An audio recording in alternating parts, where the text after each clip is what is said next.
Segunda epístola del apóstol San Pablo a Timoteo. Capítulo 1. Pablo, apóstol de Jesucristo por la voluntad de Dios, según la promesa de la vida que es en Cristo Jesús, a Timoteo, amado Hijo, gracia, misericordia y paz de Dios Padre y de Jesucristo nuestro Señor. Doy gracias a Dios, al cual sirvo desde mis mayores con limpia conciencia, de que sin cesar me acuerdo de ti en mis oraciones noche y día, deseando verte, al acordarme de tus lágrimas para llenarme de gozo, trayendo a la memoria la fe no fingida que hay en ti, la cual habitó primero en tu abuela Loida y en tu madre Eunice, y estoy seguro que en ti también. Por lo cual te aconsejo que avives el fuego del don de Dios que está en ti por la imposición de mis manos. Porque no nos ha dado Dios espíritu de cobardía, sino de poder, de amor y de dominio propio. Por tanto,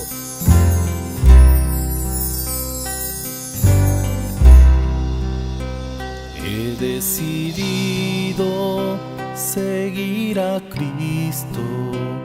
He decidido seguir a Cristo.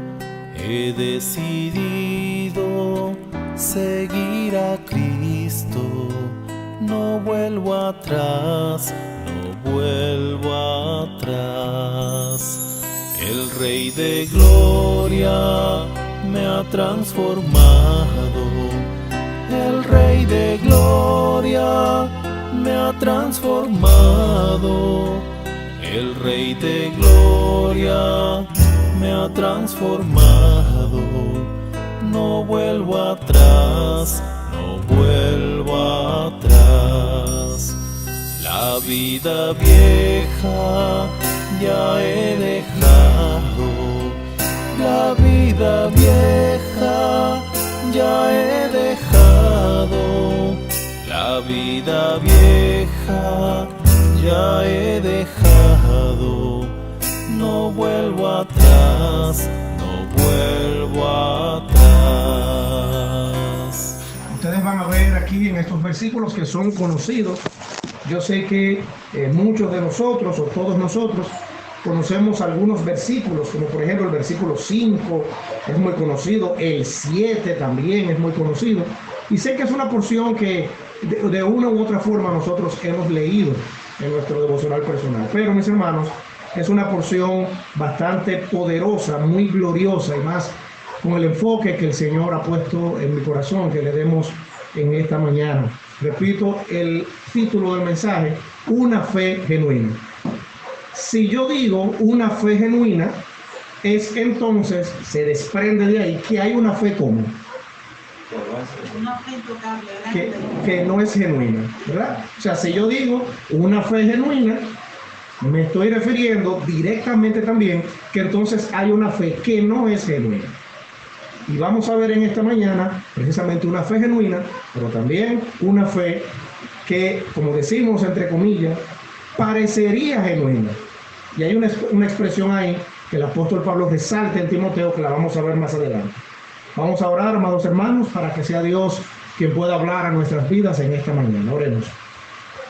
Señor, gracias te damos otra vez. No podemos, Señor, cansarnos de orar.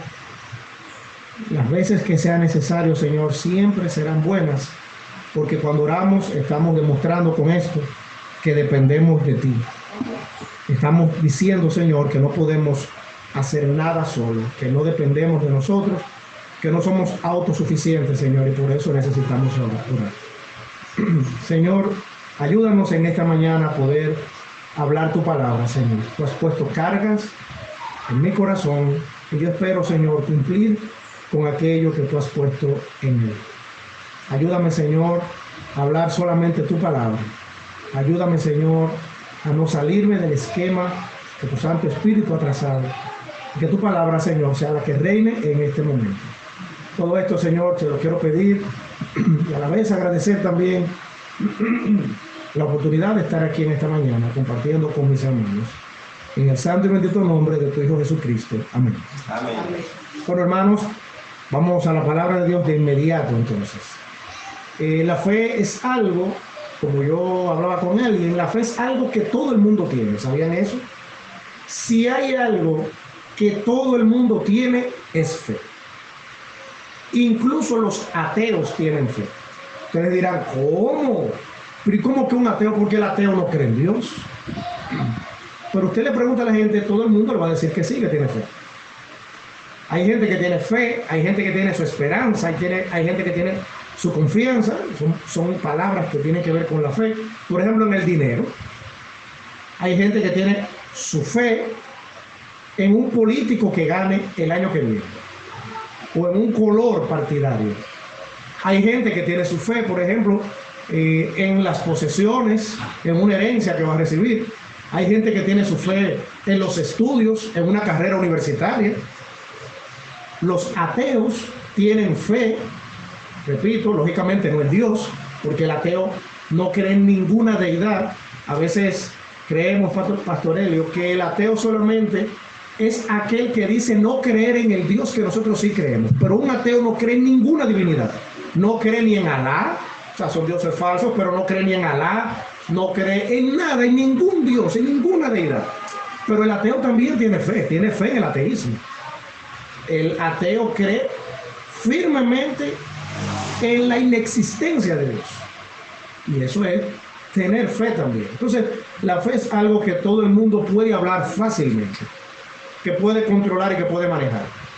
Desde el punto de vista de la religión, desde el punto de vista de la filosofía, se habla de la fe también, de la metafísica, que tiene que ver con lo que está fuera del ser de nosotros. Eso tiene que ver con fe, y la gente habla mucho de la fe.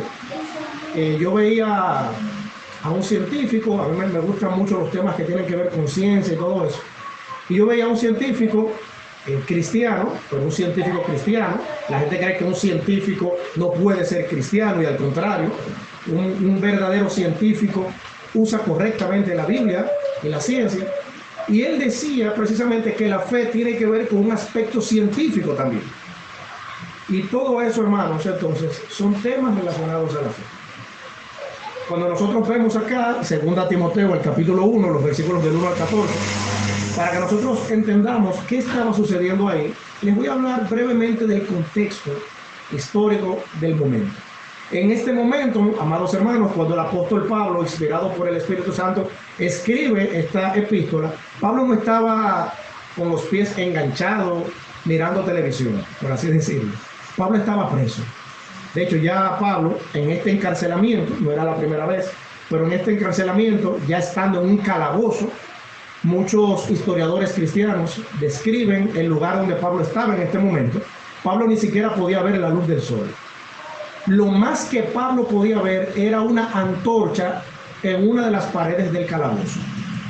Porque uno de los historiadores que Dios ha utilizado realmente para recabar información de estos tiempos, dice que el calabozo, la cárcel donde estaba el apóstol Pablo, era el lugar donde metían preso, para utilizar un término del momento, para meter preso a personas que traicionaban el Imperio Romano.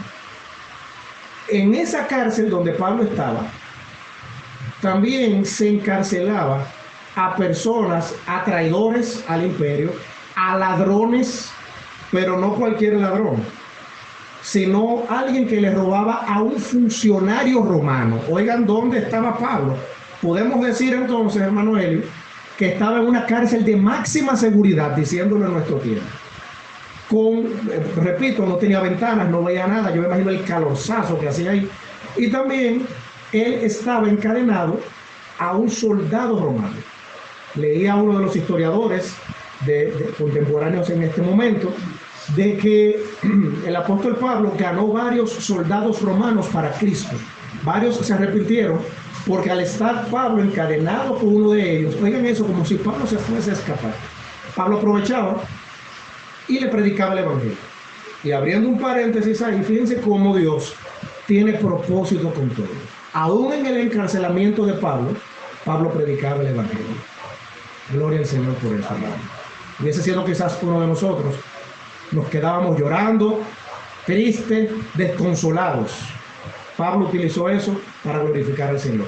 Pero él estaba preso, no estaba con Timoteo, por eso le escribe la epístola, por eso le escribe la carta. Timoteo estaba en Éfeso, estaba como líder, estaba como pastor. Timoteo estaba como el pastor Helio está aquí. Estaba al frente de la iglesia en Éfeso. Y entonces allí habían algunas situaciones por las cuales Pablo tenía a Timoteo en Éfeso. Si ustedes me acompañan a 1 Timoteo, el capítulo 1, 1 Timoteo 1, ahí cerquita de donde estamos, los versículos 3 y 4, vamos a entender el propósito de Pablo tener a Timoteo en Éfeso.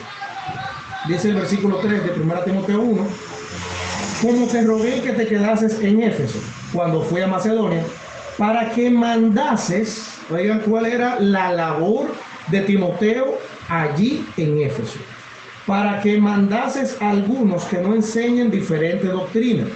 En primer lugar, la misión de Timoteo como pastor de Éfeso, vamos a llamarle así, era precisamente enseñar a algunos que estaban ahí, que estaban predicando una doctrina falsa.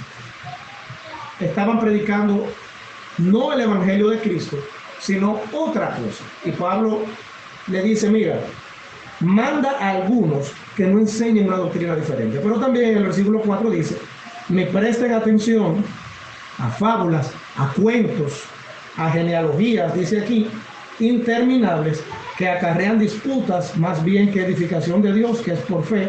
Así te encargo ahora. Fíjense la palabra fe, es una palabra clave del mensaje. Pablo le dijo a Timoteo, mira, manda a algunos que están allá que no enseñen algo diferente a lo establecido por Dios, falsas doctrinas. Dímele a esa gente que no enseñen falsa doctrina, pero también que no le presten atención, que no se lleven de fábulas, de cuentos, de camino, trayéndolo a nuestra actualidad, de que yo me soñé, de que Dios me reveló. Mira, dile que no se me lleven de nada de esas cosas, que hay que guardar tal día. No. Dímele que no se me lleven de eso, que no le presten atención a cosas que lo que hacen es crear disputas, problemas, contiendas doctrinales. Eso es lo que Pablo le está diciendo a Timoteo. Entonces, fíjense que Pablo preso le encarga misiones a Timoteo. Entonces, en esta epístola, Pablo alude a Timoteo, le aconseja, le motiva, le da ciertas directrices para servir en el ministerio. Y son directrices, mis hermanos, son consejos, son instrucciones que nos van a servir hoy en día también a nosotros. Segunda Timoteo, entonces, capítulo 1, donde tuvimos la lectura devocional. El apóstol Pablo comienza diciendo lo siguiente. Versículo 1 de segunda Timoteo 1. Pablo, ahí se identifica una salutación muy parecida a las que él utiliza, por ejemplo, en Colosenses también, en Filipenses, en Tesalonicenses. Pablo, apóstol de Jesucristo, por la voluntad de Dios. Siempre, hermanos, que hablo de alguna de las epístolas de Pablo, sobre todo comenzando con el capítulo 1, como en este caso, resalto el hecho de que el apóstol Pablo siempre dejaba de manifiesto cuál era la razón de su apostolado. Dice aquí, amados hermanos, porque esto tiene una enseñanza, dice apóstol de Jesucristo, pero por la voluntad de ¿quién? Dios. Por la voluntad de Dios. O sea, Pablo está diciendo, miren, Timoteo, mira, Pablo, yo soy Pablo, ¿verdad? Y yo soy apóstol de Jesucristo porque Él quiso, por la voluntad de Dios. Hermano, todo lo que nosotros hacemos en el ministerio, sea pastorear una iglesia, sea predicar el evangelio, sea dar una clase bíblica, cualquier trabajo ministerial en la iglesia local, que es esta es su iglesia local, o fuera de la iglesia local, en otra iglesia donde Dios pueda utilizarle también con algún don, es por voluntad de Dios. Y eso es lo que Pablo resalta aquí. Yo soy apóstol, pero no fue que yo me levanté una mañana creyendo que yo era un apóstol, sino que la voluntad de Dios es que yo sea apóstol. Él fue el que me escogió como apóstol. Y nosotros conocemos, ¿verdad?, toda la historia de Saulo de Tarso, luego Pablo. No vamos a entrar en detalles en esa parte, pero dice, según, o sea, yo soy apóstol de Jesucristo por la voluntad de Dios, soy apóstol porque Dios quiso, según la promesa de la vida que es en Cristo Jesús. Dice a Timoteo, ahí está el destinatario de la carta, a Timoteo, amado Hijo, gracia, misericordia y paz de Dios Padre y de Jesucristo nuestro Señor. Sé que ustedes lo saben, pero por si acaso, no está de más. Cuando Pablo dice acá, amado Hijo, no es que Timoteo era su hijo biológico. O sea, no es que Pablo era el papá biológico de Timoteo, sino que es una forma, una expresión de cariño, porque el apóstol Pablo había trabajado mucho en la vida espiritual de Timoteo, y Timoteo también llegó a ser compañero de milicia del apóstol Pablo. Entonces, es una expresión de cariño, de amor fraternal, que Pablo utiliza con Timoteo, pero no es de manera biológica. Eso lo resalto, ¿verdad? Por si acaso alguno no... En primera de Timoteo lo dice, amado Hijo en la fe. Correctamente, así es, mi hermano, excelente. Entonces, mis hermanos, ahí tenemos esa introducción de la epístola. Versículo 3. Doy gracias a Dios, dice Pablo, al cual sirvo desde mis mayores. Dice ahí, que sigue diciendo, con limpia conciencia. Pablo dice, Timoteo, yo le doy gracias a Dios, yo estoy agradecido de Dios, al cual yo le sirvo a Él desde mis mayores. Esa palabra, hermanos, mayores ahí, el apóstol Pablo, la palabra en griego que aparece ahí, mayores, es antepasados. Lo que Pablo está diciendo, yo le doy gracias a Dios, yo tengo acción de gracias, porque yo sirvo a Dios desde mis antepasados, así como ellos, él está haciendo referencia a sus antepasados, así como ellos sirvieron a Dios, otros creyentes en Cristo Jesús antes que Pablo, a ellos es a quienes Pablo apela, así como mis antepasados, así como otros sirvieron a Dios, esa es la expresión en el original, yo también sirvo a Dios así. Eso es lo que Pablo está diciendo.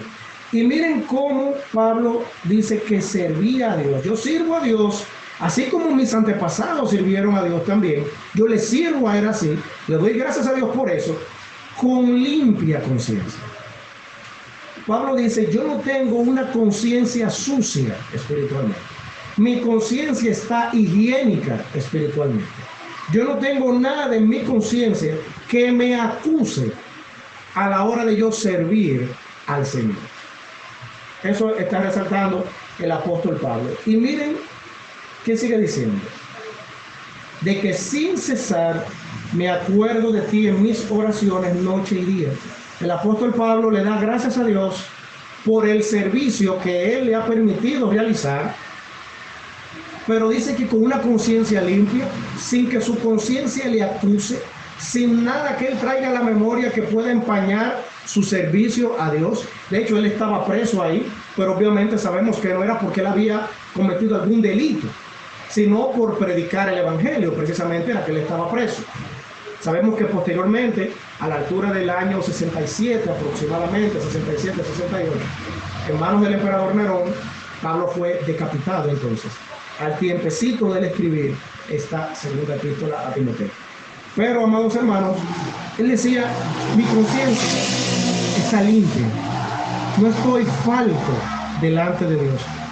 Pero también, Timoteo, yo le doy gracias a Dios, me acuerdo de ti, dice el versículo 3, y sin cesar oro por ti noche y día. Era muy característico en esto, Pablo le dice esa misma expresión también a otros creyentes, por ejemplo, los cristianos en Colosa, los cristianos en Filipo, también Pablo se recordaba de ellos y oraba por ellos también. Ahora, mis hermanos, miren algo interesante acá, porque a partir del versículo 4 vienen unas enseñanzas poderosísimas. Ya sabemos que Pablo estaba agradecido con Dios porque Dios le había escogido como apóstol, Dios le había permitido servirle a él con una conciencia higiénica, con una conciencia libre, que sabía que estaba preso, pero no por haber delinquido, no por haber cometido un hecho delictivo, sino por servir a Dios. Pero también sabemos ya que él se acordaba de Timoteo noche y día y oraba por él. Pero el versículo 4 dice lo siguiente, hermano. Qué poderoso versículo para situaciones difíciles. Deseando verte. Oigan bien, producto del amor fraternal de Pablo a Timoteo. Deseando verte, al acordarme de tus lágrimas, para llenarme de gozo. Yo hablaba con un hermano, hoy en día se habla mucho de la resiliencia. Eso de resiliencia en la psicología, aunque nosotros sabemos que por la palabra de Dios es diferente a como el mundo lo ve, pero hoy en día se habla de la resiliencia, que es usted utilizar las situaciones difíciles para salir adelante. Miren esto que Pablo dice aquí: yo deseo verte, Timoteo, yo me acuerdo de tus lágrimas. Lógicamente Timoteo no estaba feliz de ver a Pablo tras las rejas, como diríamos hoy en día, pero yo quiero verte, me acuerdo de tus lágrimas para llenarme de gozo. Hermanos, qué poderoso mensaje de cómo el cristiano, cuando su fe es genuina, está gozoso en medio de situaciones difíciles. Pablo dice que estando preso, recordemos que Pablo estaba preso, Pablo lo que veía era una llamarada en una antorcha colgando en una pared, él no veía el sol, a él no le entraba una brisita por una ventana, y aún así él decía: yo deseo verte, Timoteo, yo me acuerdo de ti, me acuerdo de esas lágrimas que tú has derramado por mí, y yo con eso, de ese versículo 4, me lleno de gozo. Hermanos, eso es tremendo. Hermanos, cómo la fe de un creyente depositada en Dios, depositada en Cristo Jesús, nos da gozo, aún en situaciones cuando para el mundo son de tristeza. Hermanos, aunque parezca una contrariedad, no hay situaciones de tristeza en la vida de un cristiano. Y ustedes dirán: bueno, pero ¿y cómo que no? Hoy cuando se muere un familiar, por ejemplo, es verdad que es una situación de tristeza. Pero ¿saben por qué lo digo, hermanos? Porque cuando tenemos nuestra fe centrada en Cristo Jesús, las situaciones de dificultad, las situaciones de tristeza, las situaciones adversas, Dios la cambia a nuestro favor en gozo.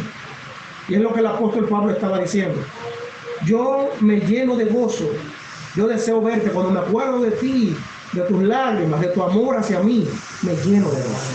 Hermanos, si hay algo que una fe genuina hace en un cristiano, es llenarle de gozo, sin importar la situación por la cual nosotros estemos pasando.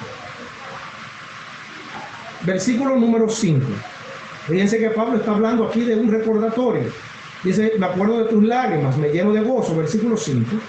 Trayendo a la memoria, fíjense que él sigue recordando, me lleno de gozo, y parte de ese gozo del que yo me lleno es cuando traigo a la memoria, le está diciendo Pablo a Timoteo, palabra y frase clave del mensaje: la fe no fingida que hay en ti.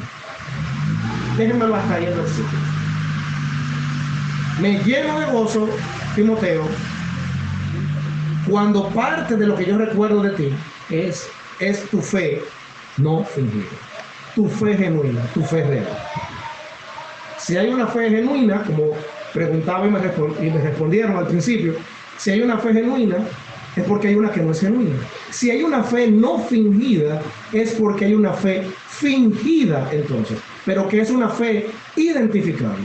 La fe genuina es identificable, la fe no fingida es identificable, pero la fe fingida también es identificable. El apóstol Pablo le dice a Timoteo: Timoteo, yo me recuerdo de la fe no fingida que hay en ti. Y hermanos, yo quiero que rápidamente quitemos el nombre de Timoteo, la referencia a Timoteo, y pongamos nuestro nombre. ¿Puede Dios decir, por ejemplo, puede alguien decir: yo traigo a la memoria la fe no fingida que hay en el hermano Félix? Yo traigo a la memoria la fe no fingida que hay en la hermana Gina. Yo traigo a la memoria la fe no fingida que hay en Rafael. ¿Puede la gente, puede hermanos en Cristo decir lo mismo que Pablo dijo de Timoteo, pero referente a nosotros? ¿Cómo es nuestra fe, hermanos? Yo les traigo a ustedes algunas cosas con relación a una fe no fingida. Hermanos, fíjense que lo que Pablo resalta de Timoteo tenía grandes dotes, tanto humanamente como espiritualmente también. Pero hermanos, lo más importante que se debe resaltar de la vida de un cristiano es su fe. Fíjense que Pablo no resalta aquí de Timoteo, tal vez, por ejemplo, trayendo a la memoria la forma excelente de hablar que hay en ti. No es eso. No hay nada humano. Hermano, lo que más debe impactar de lo que se diga de nosotros es nuestra fe. No nuestra preparación académica, no la familia de la que procedemos.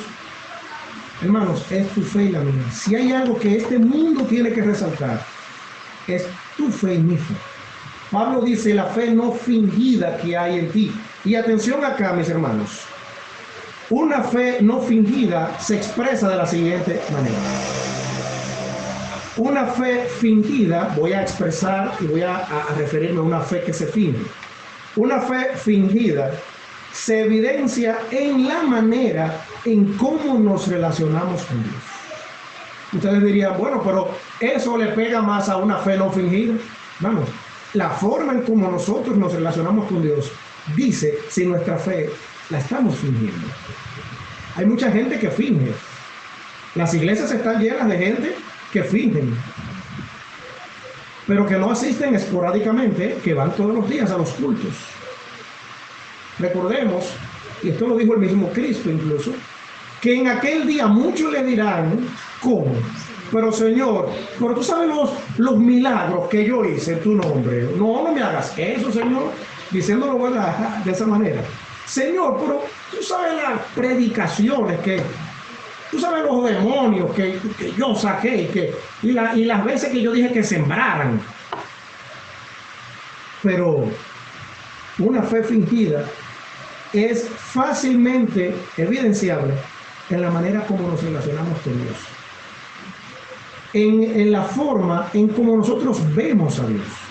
Y en el concepto que tenemos de Dios. ¿Sabían ustedes eso? Hay cristianos, o gente llamada cristiana, mejor dicho, que el concepto que tienen de Dios es como de que Dios es un muchacho. Como de que se puede manipular a Dios como sea.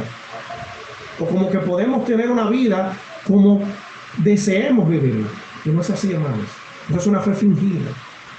Relacionarnos con Dios de manera inadecuada o creer que podemos relacionarnos con Dios de manera inadecuada o con métodos humanos son propios de una fe que es fingida. ¿Ustedes recuerdan a Nadab y Abiú? Ellos ofrecieron, prepararon su incensario, dice la palabra de Dios. Pero ¿qué pasó con el fuego que ellos presentaron a Jehová? Era extraño, ¿verdad que sí? ¿Por qué? La Biblia expresa el por qué. Porque él no había pedido eso. Hermanos, una fe fingida se expresa en la forma de cómo la gente quiere relacionarse con Dios. Pero también una fe fingida es aquella que desconoce completamente a Cristo Jesús. La palabra de Dios dice, el mismo Cristo, orándole al Padre por sus discípulos, en Juan capítulo 17, el versículo 3, dice, y esta es la vida eterna, que te conozcan a ti, al único Dios verdadero, y a Jesucristo tu Hijo, a quien has enviado. Una fe fingida no conoce a Cristo Jesús. ¿Qué dice la palabra de Dios? Vamos a ver lo que nos dice el escritor a los Hebreos. Hebreos, el capítulo 5, el versículo 12. Miren lo que el escritor a los Hebreos dice acá. Vamos a tomarlo desde el 11. Acerca de esto tenemos mucho que decir y difícil de explicar, por cuanto os habéis hecho como tardos para oír. Dice el 12, porque debiendo ser ya maestros, después de tanto tiempo, tenéis necesidad de que se os vuelva a enseñar cuáles son los primeros rudimentos de las palabras de Dios. Y habéis llegado a ser tales que tenéis necesidad de leche y no alimento sólido. El escritor a los Hebreos está diciéndole a esta gente, miren, ustedes deberían ya por el tiempo que tienen, deberían de ser maestros.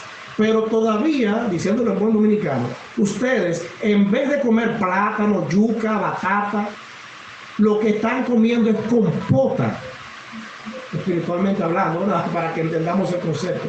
Hermanos, una fe fingida no crece. Una fe fingida se queda estática.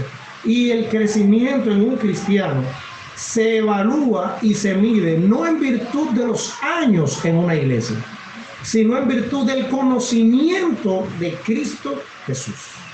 ¿Entendemos eso, amados hermanos? El crecimiento de ustedes, y tomo esta prerrogativa, ¿verdad?, del pastor Helio, el crecimiento de ustedes como iglesia no se mide en virtud de los años que tengan aquí. Bueno, el hermano fulano tiene 10 años, ¿no? Ese hermano es maduro en la fe, ¿no? Hermanos, no. Es lo que el escritor a los hebreos le dijo a esta gente. Ustedes deberían de ser ya maestros. Hermanos, tristemente, yo sé que el pastor Helio, uno que también conocerá lo que voy a comentar, uno que se mueve en diferentes iglesias, por la misericordia y la gracia de Dios. Hermanos, las iglesias, y me refiero bautistas inclusive, las iglesias, hermanos, en muchas ocasiones se llenan de gente que cronológicamente, con relación al tiempo, sí, tienen mucho tiempo en las iglesias, pero que no crecen. Se estancan, y eso es producto de una fe fingida. Las enseñanzas más avanzadas están destinadas para los creyentes maduros, producto de una fe verdadera, cuyos sentidos espirituales son capaces de discriminar entre doctrinas sanas y torcidas, y entre una conducta apropiada y una desviada. Hermanos, una fe no fingida es una fe que su conducta es de buen testimonio, pero una fe fingida es propia de un mal testimonio. Otro punto aquí también. Una fe fingida se basa en el humanismo, se basa en lo emocional, en la cultura, en lo que a mí me haga sentir bien, pero no en una conversión de vida. Una fe fingida se basa mucho en el humanismo, en lo que el mundo dice que es lo correcto, en lo que el mundo dice que es lo bueno. Ustedes son aburridos en esa iglesia. A ustedes no le han dicho eso, a mí no lo han dicho, ¿verdad? Ustedes son aburridos en esa iglesia. Sí, ustedes no arrecian. A mí me dijeron eso en estos días. Ustedes no arrecian. Hermano, pero es que una fe fingida se basa en las experiencias de las emociones y no en una conversión real. Una fe fingida no muestra amor fraternal tampoco. Una fe fingida, esto extraído de un libro del pastor MacArthur, esto que les voy a decir ahora. Una fe fingida es proclive a las disputas doctrinales y a la palabrería, estar discutiendo, hermanos que discuten unos con otros. Eso es producto de una fe fingida. La fe fingida es tan débil, escuchen esto, amados hermanos, la fe fingida es tan débil que necesita reafirmarse ante sí misma. Y entonces pelea con otros hermanos, discute con otras personas, normalmente acerca de cuestiones externas, de la ley, de los mandamientos, de las doctrinas. Un creyente genuino no necesita demostrar nada para creer, porque su fe le ha sido dada de arriba y está más allá de las opiniones humanas. Gloria al Señor, amados hermanos. No hay que discutir. No hay que estar chocando, solo es una fe que es fingida. Otra cosa, una fe fingida no produce ningún cambio real en la manera de vivir. A mí me llama poderosamente la atención, hermanos, y esto se lo digo con honestidad. Yo sé que todos nosotros los cristianos, como somos imperfectos, como estamos en este cuerpo débil, cometemos pecados. Y podemos tener momentos de debilidad espiritual. Todos hemos pasado por situaciones así, ¿sí o sí? Pero hermanos, de ahí a que una persona que diga que es cristiana, como este punto que les digo acá, que no veamos un cambio en su vida. Yo me arrepentí, pero que usted lo ve que es igual a antes de haberse arrepentido.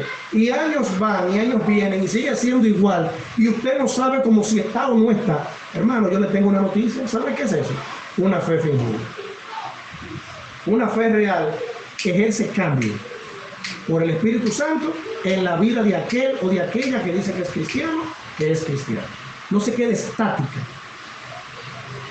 Y una fe fingida no tiene fundamento sólido espiritual. Por eso el apóstol Pablo le dice a Timoteo, ahí mismo donde estamos, en 2 Timoteo 1, por el versículo 13, retén la forma de las sanas palabras que de mí oíste, en la fe, miren ahí la palabra, y amor que es en Cristo Jesús. Una fe fingida no retiene el fundamento. Por eso Pablo dice retén. Y esa palabra retén ahí significa conserva, estima. Consérvala. Así que, ¿qué sigue diciendo el versículo 5, amados hermanos? Dice, trayendo a la memoria la fe no fingida que hay en ti, la cual habitó primero en tu abuela Loida y en tu madre Eunice. Y estoy seguro, dice Pablo, a mí no me cabe la menor duda, yo creo fielmente en lo que Pablo está diciendo, que también en ti, que eso que estaba en tu abuela, que eso que estaba en tu madre, esa fe que ha sido transmitida, también está en ti. Hermanos, ¿ustedes ven esto de una fe genuina? Que también esté en ti y en mí, amado y amada, hermano, hermanas. Y aquí, hermanos, les digo dos postulados, como yo les llamo. El primero, una característica de una fe genuina es que se transmite a otros.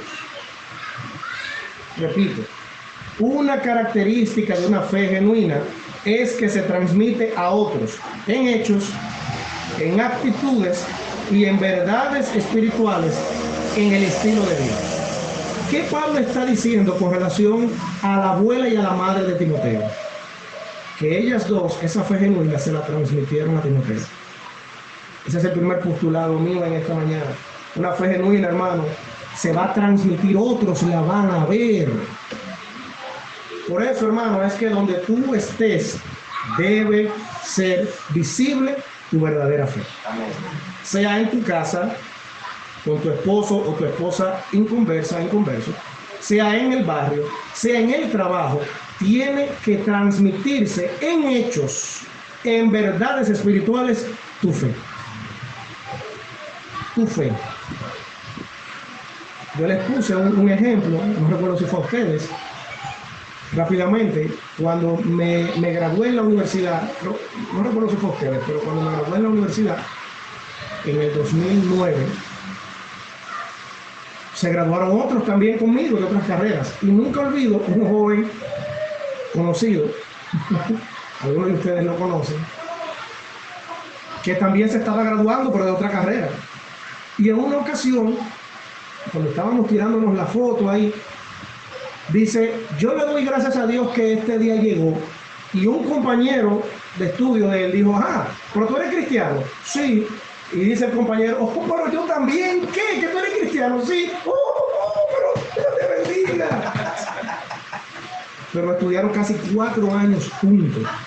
Hermano, pero ¿qué pasó que tú no mostraste tu fe? Sí, hermano. Pero ¿qué pasó que tu fe no fue transmitible? ¿Qué pasó que tu fe no fue visualmente tocada, vamos a decirlo así? ¿Qué pasó?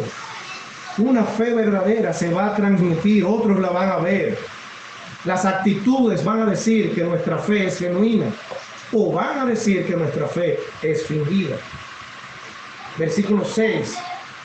Por lo cual te aconsejo que avives el fuego del don de Dios que está en ti por la imposición de mis manos. Pablo le dice, mira, esa fe no fingida que hay en ti, que tu abuela y tu madre también la tuvieron, y yo estoy seguro que está en ti, debe servirte a ti. Por eso dice, por lo cual, o sea, conectando esa idea con la del versículo 5, debe servirte para que tú avives, espiritualmente hablando, el fuego del don de Dios. Y hermanos, aquí está el segundo postulado de una fe genuina.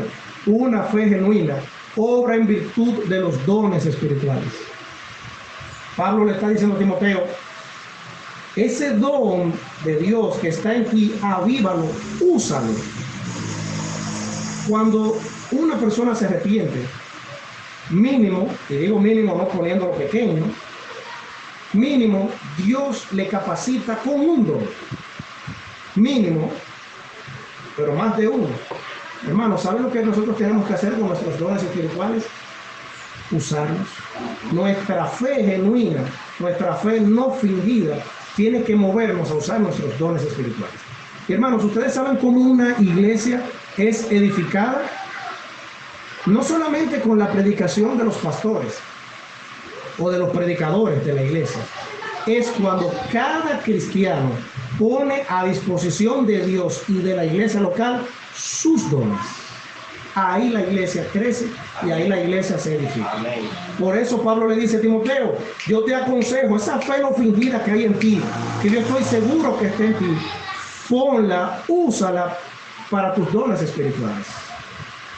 Porque no nos ha dado Dios espíritu de cobardía, dice el versículo 7, sino de poder, de amor y de dominio propio. Recordemos que Timoteo iba a tener que enfrentar a gente que estaba enseñando falsa doctrina. Recordemos que Timoteo estaba al frente de una iglesia donde iba a tener que espiritualmente hacer un trabajo ministerial.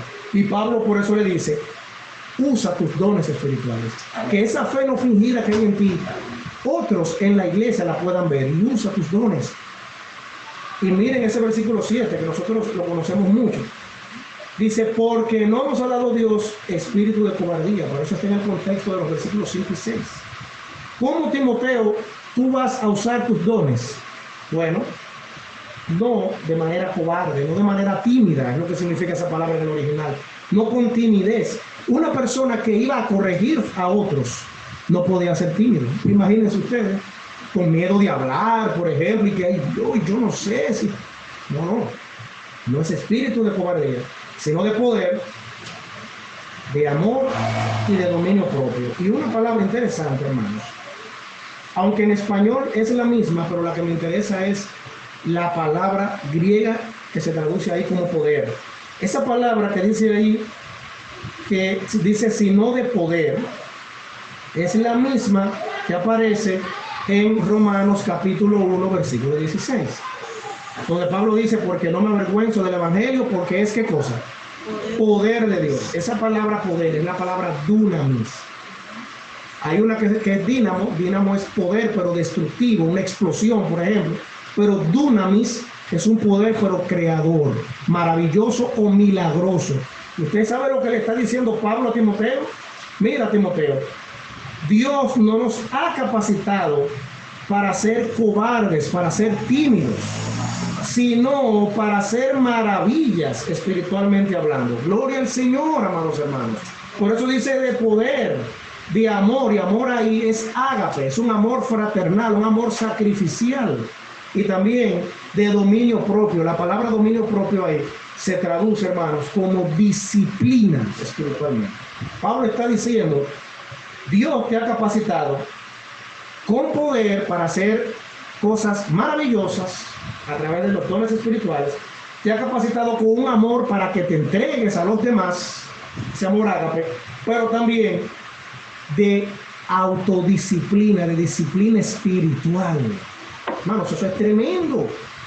Pero tú y yo también tenemos eso, amado hermano, cuando tenemos nuestra fe no fingida. Así que, hermanos, para ir terminando, vamos a leer en un solo bloque los versículos siguientes. Dice el versículo 8, por tanto, no te avergüences de dar testimonio de nuestro Señor. Hermanos, ¿usted sabe por qué mucha gente no sale a evangelizar? Muchos cristianos. Agárrenme eso aquí, eso que les voy a decir. En muchas ocasiones, por lo que dice el versículo 8, hay cristianos que no salen a evangelizar por vergüenza. Porque si mi fe, si yo demuestro con mis actitudes que mi fe es fingida, va a llegar a mi memoria el qué dirá a la gente cuando me vea casa por casa evangelizando. Por tanto, no te avergüences de dar testimonio de nuestro Señor, ni de mí, preso suyo, y es verdad, literalmente preso suyo. Pablo estaba preso por predicar el evangelio. Si no participa de las aflicciones por el evangelio según el poder de Dios. Ahí está la misma palabra también, de poder de Dios, que nos salvó y llamó con llamamiento santo, no conforme a nuestras obras. Sabemos, ¿verdad?, lo que dice también Efesios capítulo 2, versículos 8 y 9. Somos salvos, pero no por obras, no por ser merecedores de la salvación.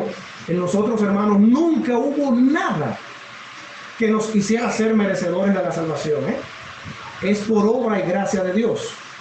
Sigue diciendo, no conforme a nuestras obras, sino según el propósito suyo y la gracia que nos fue dada en Cristo Jesús antes de los tiempos de los siglos, pero ahora ha sido manifestada por la aparición de nuestro Salvador Jesucristo, el cual quitó la muerte y sacó a la luz, dice aquí, la vida y la inmortalidad por el Evangelio, del cual yo fui constituido predicador, apóstol y maestro a los gentiles. Hermanos, qué tremendo, hablando aquí Pablo del ministerio de la gracia, por así decirlo, con relación a la salvación, no por obras, sino por la fe en Cristo Jesús. Y esta expresión a mí me fascina. Dice que Cristo Jesús, nuestro Salvador, apareció ¿para qué? Para quitar la muerte. ¿Y para qué cosa? Dice, y sacar a la luz la vida y la inmortalidad por el Evangelio. Hermanos, una fe genuina es una fe que ilumina a otros, hermanos queridos. Es una fe que en medio de la oscuridad de este mundo, otros pueden ser alumbrados espiritualmente a través de una fe genuina. Así que, hermanos, el último versículo que vamos a ver, el versículo número 14. Guarda el buen depósito por el Espíritu que mora en nosotros. El apóstol Pablo, después de aconsejarle a Timoteo de cómo afrontar esos retos que Timoteo tenía al trabajar con personas que estaban enseñando falsa doctrina, personas que estaban fuera del Evangelio de Cristo Jesús, de personas que le prestaban atención a fábulas, a cuentos, él termina diciendo, guarda el buen depósito por el Espíritu Santo que mora en nosotros. Y esa expresión, hermanos, depósito, Pablo se está refiriendo es al Evangelio. Hermanos, Dios ha depositado en nosotros su Evangelio. Nos ha dado un privilegio, hermanos, que nosotros, honestamente, nosotros no somos merecedores de eso. Déjenme decirle que Dios, poniendo un ejemplo, no es que estoy diciendo que Dios no debió de hacerlo así, sino que Dios muy bien pudo haber utilizado a sus ángeles o cualquier otro medio, ¿verdad? Para salvarnos, por ejemplo, y para salvar a la humanidad. Incluso Dios pudo salvar a todo el mundo de un golpe, ¡fua! Pero en su plan redentor, maravilloso, glorioso y soberano, porque es como Dios dice, con los métodos de Dios, porque así es que funciona el Evangelio, ha querido que seamos nosotros. En nosotros Dios ha depositado su Evangelio. Y ese Evangelio, hermanos, que tú y yo conocimos, ¿sabe dónde reside el poder? Cuando lo vamos a presentar a otros, reside en el Espíritu Santo, que está en nosotros y nos guía a expresar el Evangelio a otros, pero también hay otro poder intrínseco ahí, que es tu fe, mi fe. Porque no podemos ir, por ejemplo, casa por casa, diciendo, este medicamento va a quitarle la gripe a todo el mundo que se lo beba, si nosotros estamos estornudando, tosiendo y escupiendo y moqueando. ¿Verdad? Que eso como que no tiene eficacia, ¿verdad? Hermanos, el Evangelio es así. Tú y yo seremos fracasados. Y lo digo así, hermanos, aunque suene duro. Lo dije así en otra iglesia también. Tú y yo vamos a ser cristianos fracasados si nuestra vida espiritual deshonra el Evangelio. ¿Oyeron eso, mis hermanos? Tú y yo seremos cristianos fracasados si nuestra fe, si nuestra vida, si nuestro testimonio le trae vituperio, le trae tristeza, le trae crítica, le trae murmuración al Evangelio. Si cuando la gente te vea en el barrio, me vea, va a decir, pero ¿y qué es lo que este anda predicando? ¿Pero y qué es lo que esta anda predicando? Hermanos, vamos a fracasar, porque nuestra misión es vivir para Cristo, pero también ¿quién fue el que dijo, vayan por el mundo y prediquen el evangelio a toda criatura? Esa es una misión que no es del pastor nada más, o de 2 o 3 de la congregación. Esa es una misión de todos. Pero se le resta poder cuando nuestra vida no está basada en una fe genuina, sino en una fe fingida. Así que, hermanos, que así como Pablo resaltaba la fe de Timoteo, otros puedan resaltar también nuestra fe y estar seguros, como decía Pablo de Timoteo, estoy seguro que está en ti. Así también la gente esté seguro, no, yo estoy seguro que fulano es cristiano, yo estoy seguro que fulana es cristiana. Que la gente pueda estar segura de que lo que ve en nosotros es aquello en lo cual nosotros hemos creído y nos persuadimos, como dice el apóstol Pablo. Dios les bendiga, amados hermanos. Amén. Oh, yo quiero andar con Cristo, quiero oír su tierna voz, meditar en su palabra, encuadrarme en paz, consagrar a Él mi vida y cumplir su voluntad. Algún día con mi Cristo gozaré la vida.